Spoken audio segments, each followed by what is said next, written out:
So here is my answer. Please feel free to write this down, put on a Post-it note, do whatever you want. We go until they say no. But I'm not going to say, hey, I'm just following up, I'm circling back, I'm checking in. All of those words are kind of coming across as desperate, even though that's not what we want it to be. It feels like that to us. It sounds like that to them. So we want to be very intentional of what we're asking. I have never had anyone in my life tell me, I can't believe you followed up with me. That is so annoying. I've had so many people say, Brooke, I really appreciate you bringing this back to my attention. This is where we're at. And that's it. You don't have to be a jerk. It doesn't have to be manipulative. Hello and welcome to another episode of Sippin and Matcha and helping you make more sales, where in about the time that it takes you to enjoy your matcha break or coffee break or beverage of choice, you'll get some great sales advice from our resident sales coach, Brooke Greening, who also happens to be my wife. My name is Scott and I'm the co-host of this podcast, and here comes Brooke with her matcha. Mm-hmm. And Brooke and I, there's been a lot of talk of dating this weekend in our household. Yes. Having a 15-year-old freshman in high school, that'll do it. But actually, it's not her, so I'm thankful. It's all her friends right now. Yeah, she's under strict orders to not start dating until she's 35. But no, and then the youth group lesson at church on Sunday night was on dating and all sorts of stuff. It got me reminiscing on all of our dating misadventures. If only they knew, Scott. If only you guys knew. That's right. We won't turn this into the Brooke and Scott dating history show. It'd be short. Well, yeah, we did only go on 3 official dates before we got engaged, but that's a story for another day. But when we started dating, or when we started talking, I should say, we had gotten reconnected after a few years after we met.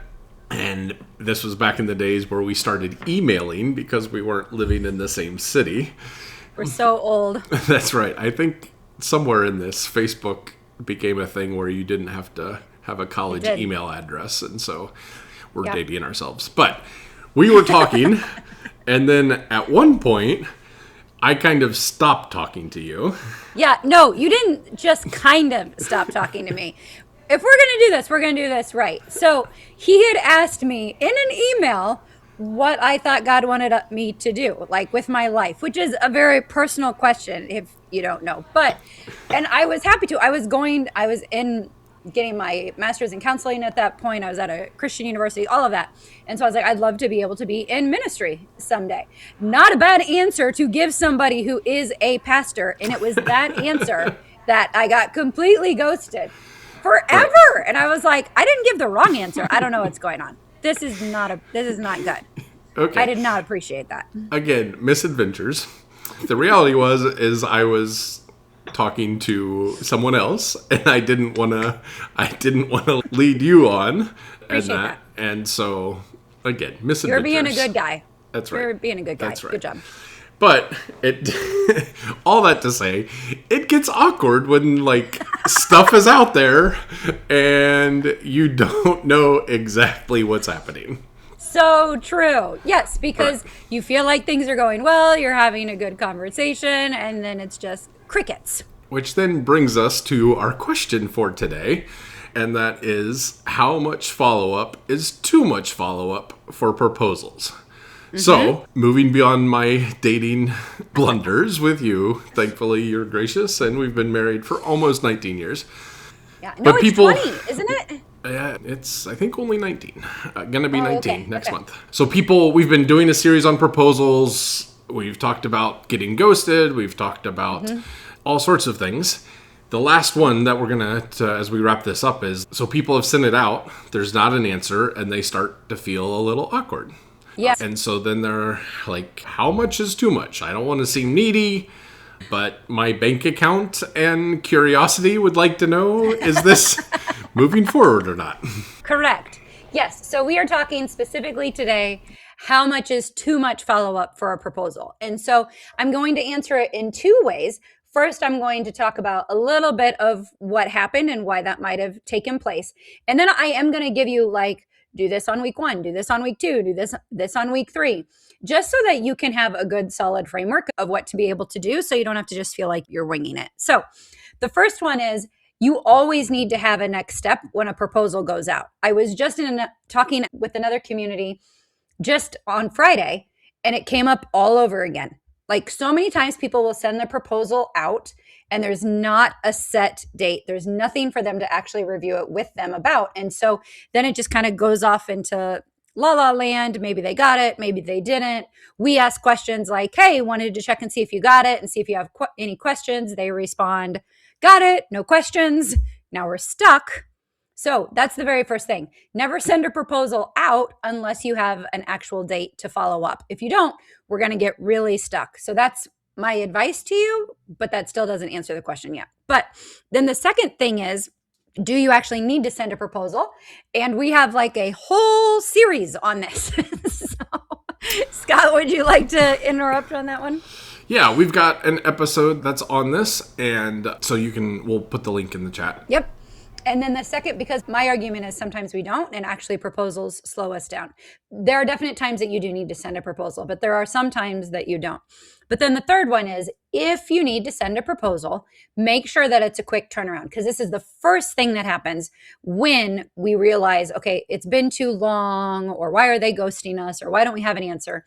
Some of the time it actually happened with us. Like, when I say it happened with us, like the problem started actually with you. Because if you have a conversation and then you say, okay, I need to send you a proposal, but the conversation is on Monday and the proposal doesn't go out on Thursday, and you're not clear with them in regards to when that date is going to be and the date to review that proposal in person, now they've just probably completely forgotten about the conversation. So sometimes we think they're ghosting us, but the reality is we took too long to even get it to them. I completely understand you can't send out a proposal in like 5 minutes. Some can, because they have their services so dialed in and it's really quick to be able to do that, but others don't. And I completely understand that. But I was just talking to someone at a conference a few weeks ago, and she said, I hate proposals. They always slow me down because I have to create them. Then I have to kind of talk to my team and see what's going on. And then they have to do certain things. And so it actually slows the whole sales process down if you say, I'm going to send you a proposal, and then you don't tell them exactly what to look for to know when that proposal is coming and to have a set date to be able to review it. That'll be another reason why things are getting kind of wonky. But still haven't answered what to do yet. I'm just helping you to think through a few things. Yeah, so we've kind of been reviewing where we've been. We've done like a little 4-part series. This is part 4. So again, we'll share the link in the show notes for those other episodes. But we're going to push you, Brooke. Oh, I got it. I've got it. What's the answer? So here is my answer. Please feel free to write this down, put on Post-it note, do whatever you want. We go until they say no. That's the very first one. But we're not going to do it like every day, every other day, every week. I'm going to give you a process of how to be able to like spread that out. But the reality is, the very first piece is, don't say no for them. We are all adults. We are all professionals in our business. If they've said they want to be able to work with us and and they want to know what that looks like, and we're sending a proposal, then we go and we continue to follow up until they say no. That is the very first one, because so many times we just say no for them and like maybe 1 or 2 attempts of follow-up. And that's not what you want to do. We talk about our buying timeframes, like maybe they'll buy in the next 30 days. Maybe they'll do this in the next 30 to 60. Maybe they'll do it in the next 60 to 90. One, if you actually get that resolved on your first sales conversation, then you're not guessing. But the reality is, people have different buying timeframes. And so we are not going to say no for them. We need them to tell us no. That's just the very first piece. Okay, so then how do we actually do this? In the week that you send the proposal and that you were supposed to be reviewing it, and that's what I would say. Don't send the proposal until you have the date set that you're going to review it, either over Zoom or in person. That's the first piece. So in that week, if they're not responding, then I would reach out probably 1 or 2 times in that regard. But I'm not going to say, hey, I'm just following up, I'm circling back, I'm checking in. All of those words are kind of coming across as desperate, even though that's not what we want it to be. It feels like that to us. It sounds like that to them. So we want to be very intentional of what we're asking. So we're even asking for the no in our email or in the voicemail. We are just saying, I was able to send that to you. Are you ready for us to be? I know it didn't work for us to be able to meet on such date. Are we ready to set up a different time? Like we have to be able to hear no, or we're going to keep going. So that's the first piece. In the first week, it's 1 or 2 times. Great. We're going to keep going. Yep. So before you do that, let me just highlight, because I think that's something really important that we often forget. Like when you're following up, you have to have, even if it's a voicemail, even if it's an email, you have to have basically a yes or no question that people can respond to. Because if it's a vague, how you feeling, people don't have time for that. And so I think a lot of that awkwardness is that people feel like, I don't want to follow up too much, is because they're not being as clear as they should be with the ask. So I think that's been helpful for me. And I know that's sort of a light bulb moment for other people as you talk to them. Yes, we have to be able to give them the space to be able to say yes or no. That is actually how we serve them the best. So many times we feel like I can't be pushy, I don't want to manipulate them, and I don't want any of those things either. But then we swing all the way to the other side, and we even feel like even asking is wrong. And I am saying we need to give them the space to say, yes, I'm ready to move forward, or no, I'm not. That's what we need to be able to do. Okay, so after that first week, if we haven't heard from them, then we're going to move in. Then we're like on week 2. And this is when now we're going to be reaching out just once a week. Like we're not hounding them, but again, it's a clear yes or no email or clear yes or no voicemail. And if you wanted to do it twice, you could. You could say like on Monday, you try it, you give them a call, and on Wednesday, you send out an email, and then that's it for that week. We're not going to go any further than that. All right, so week 1, or the week that your proposal review is scheduled for, or that you send it, probably at least 2 times if you don't hear from them. And then week 2, you're saying once, maybe twice, to do that. And then all of this relates and builds from your sales conversation, and then you're maybe having additional sales conversations, which is great because you happen to have an assessment before we jump into the rest of your plan that people can take with their sales conversations. Can you briefly say what that is, Brooke? Yeah, thank you. So the reality is, if you have to talk to people in order to make a sale, how well you lead that conversation is going to make or break your revenue. And a lot of times that can be really frustrating and overwhelming, but it does not have to be. And so that's why we created the sales assessment. So this helps us to see the different parts of your sales conversation. So we have found that there's about 7 places you can quietly sabotage your sales calls and not even know it. And so we created an assessment to be able to see and pinpoint those areas. It takes about 3 or 4 minutes to take, and then it's going to give you some good insights on how your potential client and customer are actually perceiving the calls, because what we think is happening is very different than how they're taking it. Great. And people can get that at buildingmomentum.info/assessment. And like Brooke said, it just takes a few minutes and you'll get some great insight on how your sales conversations might be going. That hopefully will either lead to a sale or lead to a proposal, and that then you get to follow up on. And so we've talked about weeks 1, we've talked about weeks 2. Is that the end, or is there more? No. So then when we're going into week 3 and 4, then that's when we would just follow up once a week. Because again, we have been following up. And again, if we're asking them a yes or no question, you are going to probably get an answer even before this, but I'm trying to walk you out all the way. So in week 3 or 4, then we're doing it once a week. And then after week 4, then we're doing it bi-weekly for about 2 weeks. And then after that, then we do it monthly. So like about on your 3rd month, we start doing it monthly after that. Great. So for the first month, you're kind of ramping down from a couple of times a week to once a week. And then if it's continuing on and you're having conversations or you're not getting answers, then then you go down from like once a week to like by the end of month 2, once every other week. And then once you get to month 3, then are we done, or do we? No. At month 3, then we're doing it just once a month after that. Great. And you said at the beginning, keep going until they say no.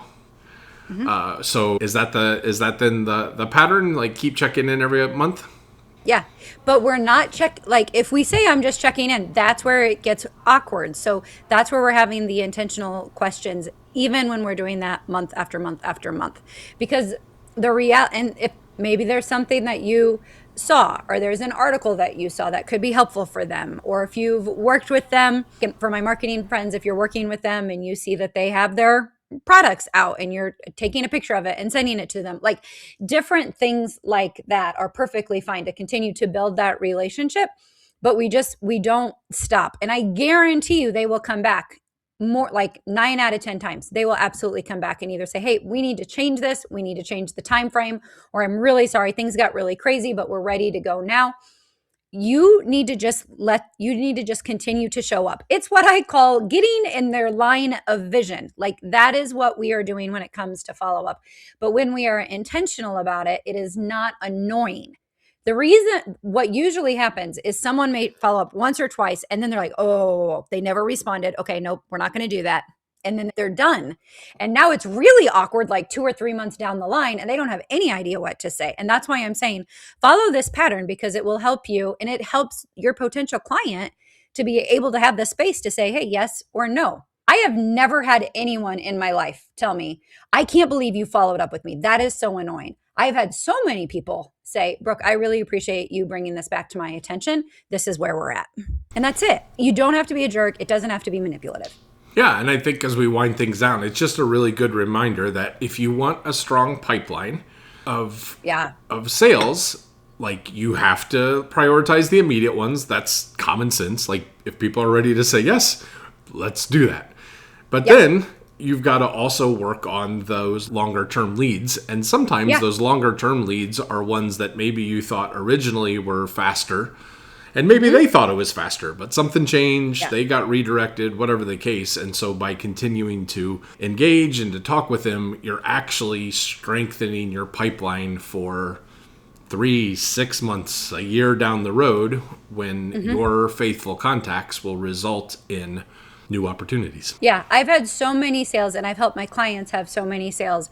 When it wasn't a month or 2 months, it was actually longer. Do we work really hard to be able to have a quick turnaround? Absolutely. Like we need to be able to do that.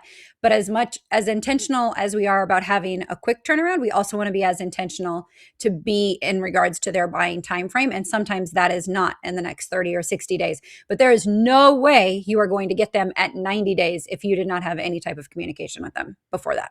All right. Well, thanks, Brooke. And you may get a little insight from this episode on one of Brooke's nicknames, which was the Gracious Terminator. And that, so you can see where that came from.